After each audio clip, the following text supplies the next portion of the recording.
Muhammadi Raman Singh, son. Mr. Ali Anwar Ansari, 5 minutes to you, please. Confined to that time allotted to you. हमारे भाजपा के नेता ने अभी एक शेर पढ़ा, मैं भी एक शेर पढ़ करके ही शुरुआत करना चाहता हूँ।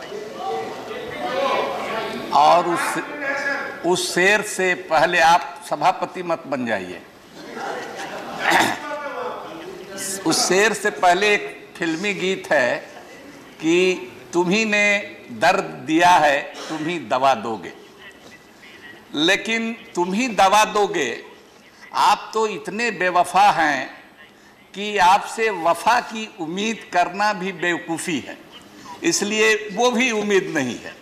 अब मैं शेर पढ़ता हूं सर। हाँ, डिस्टर्ब मत कीजिए।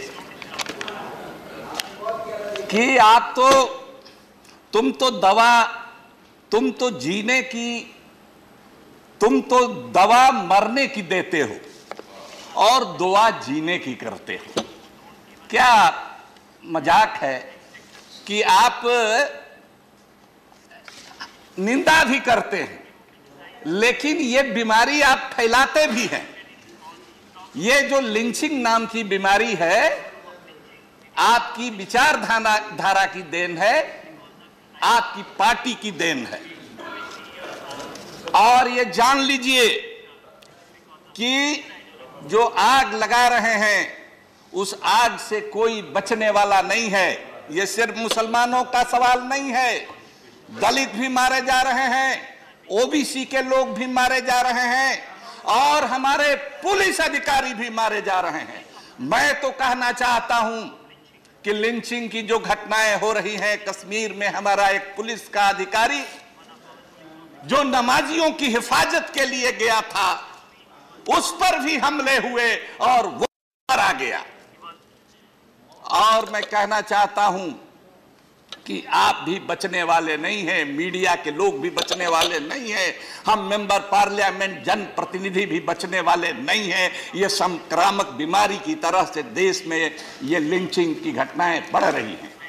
इसको मेहरबानी करके बढ़ावा मत दीजिए। ये कोई एक राज्य का मामला नहीं है, ये कोई कानून और व्यवस्था का भी मामला नहीं है। ये मामला इतना खतरनाक है कि इस देश की एकता और अखंडता को, इसकी जमहूरियत को, इसके संविधान को ताश नाश कर देगा। आप जिस रास्ते पर बढ़ रहे हैं, देश को अराजकता की ओर धकेलना चाहते हैं, देश को एक गृह युद्ध की कगार पर आपने खड़ा कर दिया है। इसलिए भाइयों, महोदय, मैं कहना चाहता हूं कि मैं मेवात में गया था और मेवातियों, 10,000 मेवातियों के साथ हम लोग 2 तारीख को, पिछले महीने, इसी महीने 2 तारीख को हम लोगों ने यहां जंतर मंतर पर मजमा भी लगाया था। आप जुनैद के घर भी मैं गया था। आप मेवात के इतिहास को जानते हैं, दीवारों पर नारा लिखते हैं, बाबर की औलादो भारत छोड़ो। जानते हैं मेवात का इतिहास, मेवातियों का इतिहास। 1527 ईस्वी में जब बाबर सेना लेकर के आया खानवा के मैदान में, राजस्थान में वो खानवा का मैदान है, बाबर की सेना से लड़ने के लिए हसन खां मेवाती 12,000 घुड़सवार फौज के साथ गया।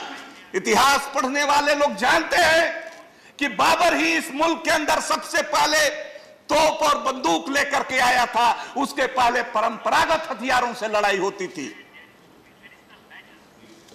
12,000 सैनिक, हुब्बुल वतनी का, देशभक्ति का, भारत के इतिहास में ऐसी कोई मिसाल नहीं मिलती है। एक दिन में 15 मार्च को खानवा के मैदान में 12,000 मेवाती मुसलमान सिपाही मारे जाते हैं अपने सरदार हसन खां मेवाती के साथ। उन मेवातियों को आप बिरयानी में आप बीफ खोज रहे हैं, घर घर में हंडिया और तसला उखाड़ करके देख रहे हैं। उनका सारा रोजगार आपने, जितने मेवातियों को आपने टारगेट किया है, मेवातियों जितना गोपालन मेवाती करते हैं उतना कोई गैर मुस्लिम भी गोपालन नहीं करता।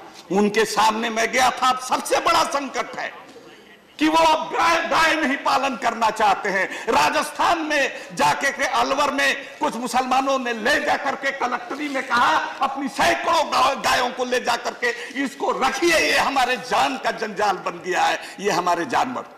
कलेक्टर ने हाथ जोड़कर, आप ही का कलेक्टर है, आप ही की हुकूमत है, हाथ जोड़ करके कहा कि मेहरबानी करके ले जाओ, इतनी गायों को हम कहां रख सकते। महोदय, मैं हरियाणा में गया, मैं झारखंड में गया था। बड़ी दर्द होता है, हम लोग का एक ही राज है, रिश्तेदारियां हैं, तमाम चीजें हैं, किस तरह का हालत आप बना करके रखा है।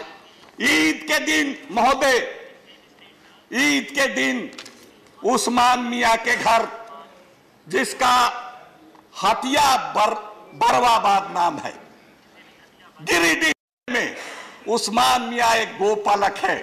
11 गाय, जर्सी गाय पाल रखी हैं, 35,000 40,000 एक गाय की कीमत है। उसकी गाय ईद के दिन मर जाती है, वो शाम को जा करके फेंक आता है। वो पहले दलित को कहता है, दलित कहता है कि भाई आजकल माहौल गड़बड़ है, हम कैसे फेंके, 1,000 रुपया दोगे तब फेंकेंगे। कहा कि पहले तो 200 रुपया देते थे, अब 1,000। कहा कि जान पर आफत है, लेकिन वो क्या करे, वो जा करके फेंक आता है गांव के किनारे उस्मान मियां। और रात में वो पहरेदारी होती है कि उसको कुत्ता और सियार मत खा जाए, और रात में उसकी गर्दन काट करके उस गाय की, जर्सी गाय की, और उसका टांग काट करके कहीं जमीन में गाड़ दिया जाता है। और सवेरे ईद के दूसरे दिन हंगामा किया जाता है कि ये गाय खाने वाला था, हल्ला हुआ तो, और चीम गोइया हुआ तो ये ला करके किनारे फेंक दिया। और लोग जुटते हैं, जुट करके उसके घर में आग लगाते हैं, उसकी पत्नी को, उसकी बहू को, उसके बेटे को घर में आग लगा करके जला देते हैं। उसको मारते मारते तब तक मारते हैं जब तक ये पता नहीं चलता है कि ये मर गया है, जिंदा नहीं है, तब तक उसको पीटते हैं। लेकिन वाह, ऐसे लोग भी हैं हमारे अधिकारी, हमको फक्र कहना चाहते हैं कि वहां का कलेक्टर उमाशंकर सिंह, वहां का एसपी जो कोई आदिवासी भाई है, क्रिस्टोपा या क्या नाम है उनका, वो जान पर खेल करके, अपनी जान का जोखिम लेकर के, और उसको अधमरे को भी अपने कब्जे में लेते हैं, और उस्मान को जिन घर में आग लगाया है उन लोगों को भी बचा करके लाते हैं। मैं वहां गया था, उनकी बाकी 10 जर्सी गायें लूट ली जाती हैं, उनकी बकरियां ले जाती हैं, उनकी भेड़ें लूट ली गई, उनका अनाज लूट ले गया। इसी साल उनके 2 बेटों की शादी हुई थी, उनके गहने और तमाम बर्तन जल करके वो खाक है, वो लूट लिया गया। उस गांव में किसी मुसलमान ने नहीं, हिंदू भाई ने कहा कि यहां डीएम और एसपी का चला, साहब यहां डीएम और एसपी का चला, यहां जो सत्ता के शिखर पर जो आदमी बैठा हुआ है उसका नहीं चला। मैं नाम नहीं रखना, सत्ता के शिखर पर जो बैठा हुआ है उसका नहीं चला। ये होता है बगल के गांव में ईद के दिन भी किसको चल रहा गांव में। सर देखिए, मैं हो करके आया हूं घटना से, अखबार पढ़ के नहीं, मैं घटना का बयान कर। सर दो अभी तो बस शुरू, because of the contents of your speech, sir हम खत्म कर रहे हैं। Kindly understand the position of the chair also, please. Sir किसको चरघरा गांव में, मैं कहना चाहता हूं कि चारों तरफ घटा तो अंधेरा है, एक नाउमीदी है, एक बेचैनी है और एक तड़प है, लेकिन उसमें उम्मीद की भी कोई किरण है। वो कलेक्टर और एसपी ने बचाया, ये उम्मीद की किरण है। हमको तो डर लगता है, इस हाउस में हमने नाम रख दिया, कहीं वही हालत नहीं हो जो कि बुलंदशहर से बहराइच जो आदमी हुड़दंगियों को पकड़ता है, शायद वो महिला अफसर है, उसका ट्रांसफर हो जाता है या उसको बाद में सजा दी जाती है। इस तरह की घटना नहीं हो, ये कहते हुए भी डर लगता है।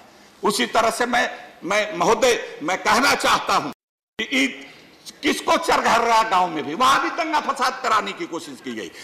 ईद के दिन नमाज 10:30 बजे हुई। सभी जानते हैं, हिंदू भाई भी जानते हैं कि 8 से 9 बजे तक का समय होता है आखिरी नमाज का। 10:30 बजे नमाज हुई, वहां के दलित भाई खड़े हो गए। कोई चौधरी नाम का मुखिया का, पूर्व मुखिया का पति है, वो खड़ा हो गया। अब पूरा दलित का गांव खड़ा हो गया और कहा कि हम लोग हजारों साल से इस गांव में रहते हैं, ईद के दिन कोई मुसलमान गाय नहीं काटेगा। वहां गाय का वो पूंछ, किसी चमड़े का आप पूंछ ला करके नदी के किनारे रख देते हैं गांव के बाहर, वहां बच जाता है। ये एक उम्मीद की ये किरण भी है। सब जगह यही नहीं है। दो चीज, 2 सेकंड, 2 मिनट।